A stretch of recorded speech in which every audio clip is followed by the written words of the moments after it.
one. And thank you so much. It's okay, you can clap. But it's not about me. I am here very honored to have been asked to moderate the Q&A. So at this point, I'd like to ask all the filmmakers to please get up in front as we open the floor for Q&A later. And as they are making their way, yeah, filmmakers in front, yes. As they are making their way, yes. You know, filmmakers, they're always behind the scenes. But this time, we are going to see them, we are going to hear from them, and most importantly, we are going to honor them. Yes? Yes. You know, what makes my heart really full is to see some of these films. You know, 3 of the films, I was also here last Saturday, and at least 3 of the films I featured on my program when they were beginning, when they were crowdfunding, and it makes me very, very proud to see the final results. Last Saturday, the movie Velvet Sky by Charles Gray, yes.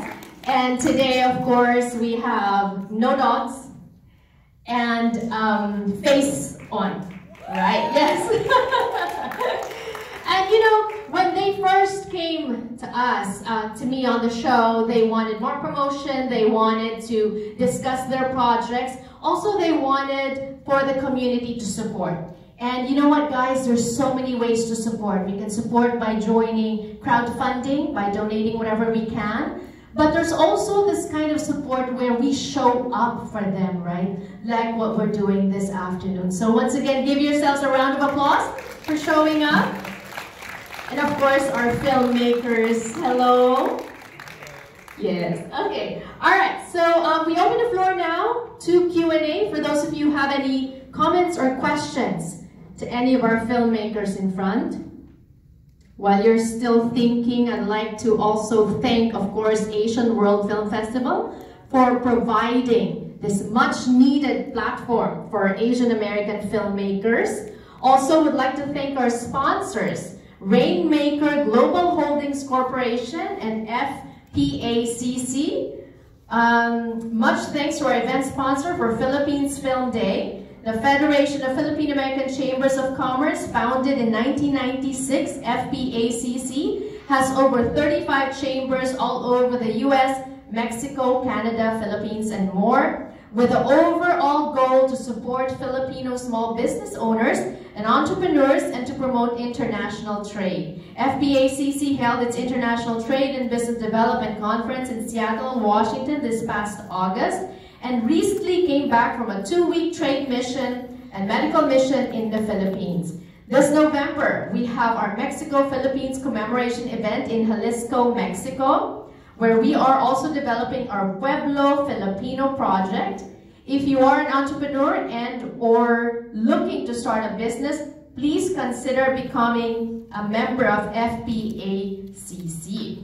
Right? Yes, you can go to www.fpaccunited.com for more info or contact FPACC National Executive Director Brad Baldia at 215-715-3046. Also would like to thank Hiraya Magazine, also KMM Vectors, an NC-based TV and film production company that aims to increase Filipinos and Filipino-American visibility and representation in Hollywood, founded by Mike Del Placido from the Kiss My Mike podcast, whose upcoming LGBT family drama is called To Ken with Love, starring Maria Isabel Lopez and Mara Lopez.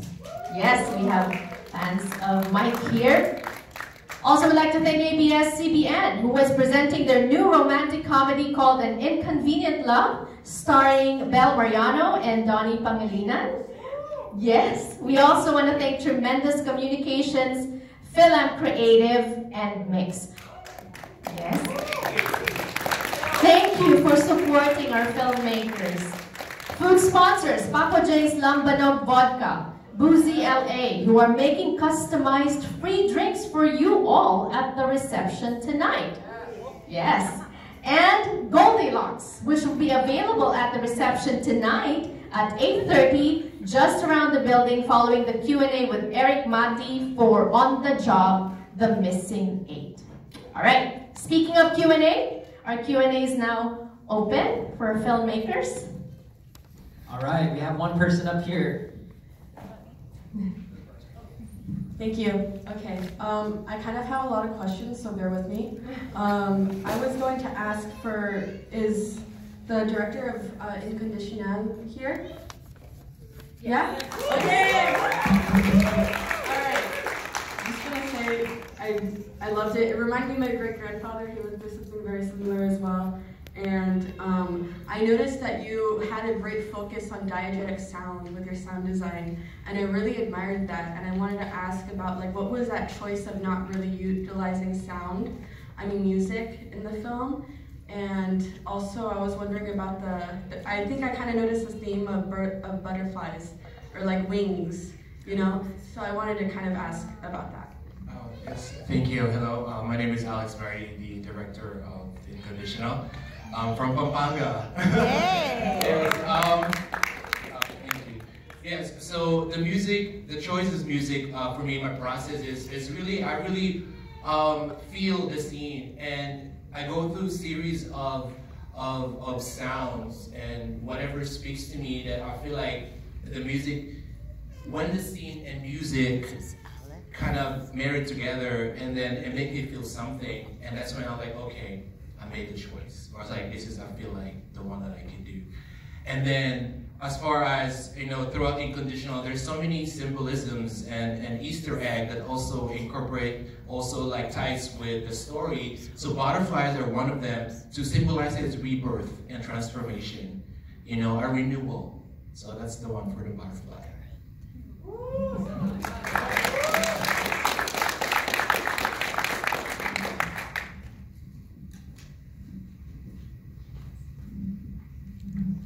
Any questions, guys?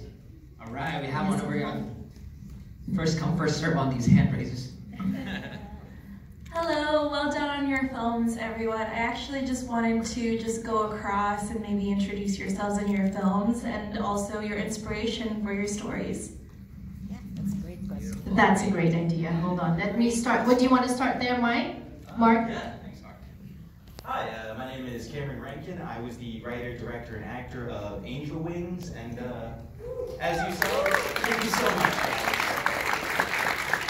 And as you can tell, I'm a big fan of comic book movies and all that stuff, and I wanted to showcase different roles than what you normally see. So, I wanted to show that men and women are strong. White, black, Hispanic, Filipino, Asian, anybody can be a hero, and I love that theme, so I want to show it and share it with you guys. Awesome, thank you. Hi, my name is Han Huang. I'm the writer-director of Breakdown. And my inspiration for the film was about how we perceive memory and how memories fade over time. And depending on how much those memories left an impression on you, what parts of it tend to stay and what parts of it tend to fade, and what parts of it you try to hold on to for the longest. Can you step forward out of the line so people can see you better? Thank you. Hi, I'm Ashley Kovold. I'm the writer, director, and DP of Remittance. I was planning Filipino American History Month programming for Twitch. It's a live streaming platform, and I have been talking to a lot of friends that are unfamiliar with Filipino culture, and Remittance kept coming up, and they're like, so you just send money back? And I was like, well, it's more complicated than that. And so wanted to make it into a comedy, and we had some fun with it. So thank you. Thank you. Hi, my name is Romel Andaya, and I am the writer and director of Self-Storage. Yeah, that's good. So for the inspiration for the film, I was minimalizing my garage, and I was unpacking some stuff, and they were, some memories started to spark up, and I kind of wondered, what other families go through when they're like getting rid of stuff, and then I had this idea where I was just like, oh, I want to shoot in a self-storage, and wanted to challenge myself to shoot in a self-storage and use a cool car, and that's it. Thank you. Hi, my name is Randall Cameron. I'm the director of No Dogs, and as far as the directing goes, That was good. as far as the directing itself goes, my inspiration was I wanted it to kind of be like an Alfred Hitchcock movie, this sort of thriller aspect of it. So that's the directing inspiration. Hi, I'm Georgina Tolentino. I'm the writer of No Dogs, and my inspiration was the sign that I grew up learning about, and we co-wrote the short with Alex Fabros from the Filipino American National Historical Society, and there was so much amazing information that I got to learn during the pandemic that I felt that more of us need to know about. And I want to normalize seeing us in American history and period pieces, because we are a part of this country. We love that. Thank you, Georgina. Hi, I'm Ian Coleman, and I was Carl in No Dogs. Yeah. I knew you looked familiar. Are you? I am one of the producers for Face On and the protagonist for that film. Yes. We want Anthony and Mary Best is my name. I forgot it. The short that we did was a stance in the pressures that we have in society and the mask we wear, and also as a person of color, Filipina, and a female, we don't get those roles where it's controversial, where it's a daring role, where it's a bloodshed and a stance, and you know, guys can have it, why can't we? And why can't us? So that was the short, and we just did a feature, but next time. Hey everyone, I'm Justin Best. I'm the writer-director of Face On, and my inspiration was Anthea. I just wanted to make a movie about a badass woman chopping people's faces off and wearing them. But then thinking a little bit more about that, like the pressures that we all feel to look and act a certain way, especially today with traditional media and social media, and so it was just kind of a different take on that. Thank you. Right on, Face On. Hello again, I'm Alex Merity, director of Inconditional. Inconditional is based on a true story written by my friend of mine, Giovanni Navarro, whose uncle was forgotten by the family, and that's inspired the story. Unfortunately, his uncle died of age during the AIDS epidemic. And as soon as I saw it, I read the script. It resonated with me because the story and the family dynamics is something that I experienced growing in the Philippines. Being different, that, and I was scared to come out as a gay man. And so when I read the script, I was like, oh wow, this is connected with me. This needs to be told ASAP because I believe it can relate to wherever you came from, like whatever country. It's very relevant, even in 2022 and beyond. Yeah. Thank you. Hello, I'm Alex Tobias. I play Sierra Morena in the first film, Morena. That's good. Thank you. He's attempted to a little while ago. But unfortunately, Nicole, the actual filmmaker, couldn't be here today, so I'll answer any questions you have. But as far as the film, it attacks colorism, which is very much rampant in the Filipino community, as a direct result of colonization and how that is perpetuated even here. I was born in Carson, and I was born in Carson, and I still grew up not liking my skin. It's over now. I love myself, but yeah. You are gorgeous, right? She is. Hello, my name is Lorraine Maxine, and I'm the executive producer on Morena. Thank you. This was like the the first short film I've actually created from after moving here in 2020, and I connected with Nicole, the writer, through a nonprofit of young creatives, and when she brought the story to me, I thought it was beautiful, it was relatable, especially with colorism. It definitely crosses cultural lines, and I related to the storyline so much, so I definitely wanted to bring that story to life and have other people relate to it. Love that. Thank you so much. Yes, you go on. You know what I like about the filmmakers of today? They're making their films not just for entertainment, but also to make a statement, right? I think there's so many issues that you're trying to touch on differently, speaking on what resonates with you, and I think that's amazing. Using storytelling to start discussions, right? Speaking of discussion, yes, we are continuing this discussion. Anyone else have any questions? Yes, Ms. Faye Coons. Oh, here. My name is Faye. I'm supposed to be writing about this Asian journal. I'm also the president. I'm also the president of Los Angeles Filipino International Film Festival. Yay! I'm here to scout for short films. I would like to ask No Dogs, do you have any plans to extend this to a feature film? Thank you. It's really good for a long feature film. Yes. That's the short answer. We're working on it. Stay tuned. Okay. That was short. Ms. Thelma? Oh, yes. Oh. We'll listen to him and then I'll be Thank you. Good afternoon. I'm sorry. My question is, I want to know, when did you first conceptualize your short film, and then how was the journey? How many shooting days did you have? And the timeline between writing it, filming it, and then sending it to different film festivals? Ooh, I love that question because it talks about the struggles, right? Your journey to getting here. Go ahead, let's start with you. Sure. I was like, oh, is this for everybody? Is this yes. Another one? But basically, so I wrote Angel Wings about 4 months before it was completely done. It took about 4 months from sitting down thinking. I was actually on a set and I was doing it overnight, and I was just thinking, I was like, I got all the time in the world, I'm just gonna write something down, what do I like?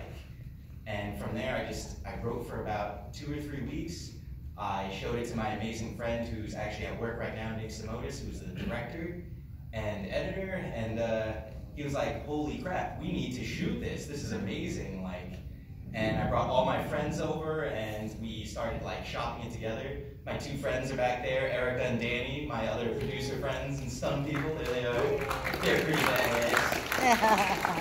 But basically, between making it, there's a ton of boring stuff that happens for about 2 or 3 months before you get to shoot. And our short film took about 3 days, and by the grace and awesomeness of Nick, he's like, I'm gonna pay everybody to do another day because we were so far behind, because all these things come up on every shoot. I'm sure every one of them knows. You can plan your best, but you always get, caught up on something. But basically, my 12-minute shoot took about 5 months from the thought to sending to festivals. Nice. Thank you. I wrote Breakdown about in a night, but it probably took weeks of, refining, refreshing, and just kind of polishing it up. A lot of these scripts I write come from just miscellaneous moments of inspiration, whether I'm just going for a run or you just observe something in life. And you'll just get these moments of inspiration, you'll write a large chunk of it, forget about it, and in this case, it's a concept I wrote down, forgot about, and my friend, Michelle Hebert, who's here tonight, is reached out, asked to work on a project together, and I just thought Breakdown fit the mold of what her talents could lend to it, and who also her friend Angel Lynn, the lead in Breakdown, could lend to it. So I just started polishing it up. Took maybe another 2 to 3 weeks to finish up that script, and we shot about for 2 days up in the high desert in Lebec, California. And from there, music, post-production took a few months, and now I'm here. All right, guys, I hate to do this because I love hearing these stories. I love hearing about journeys, but unfortunately, we have to vacate the theater by 4 o'clock, and we still have to give out awards, right, Mark? Yes, absolutely. The filmmakers are going to stay around, right? After, on the red carpet, so you're free to approach them. Sure. Yes, and ask questions. But I love it because it just goes to show how much interest we have in the journeys of our filmmakers. And I hope we do remain committed to supporting them. All the way to screening, right? And beyond. All the way to screenings and sequels and longer feature films, right? Okay, we'd like to call on MJ Racadio. Filmmakers, you guys can take a seat. Thank you so much.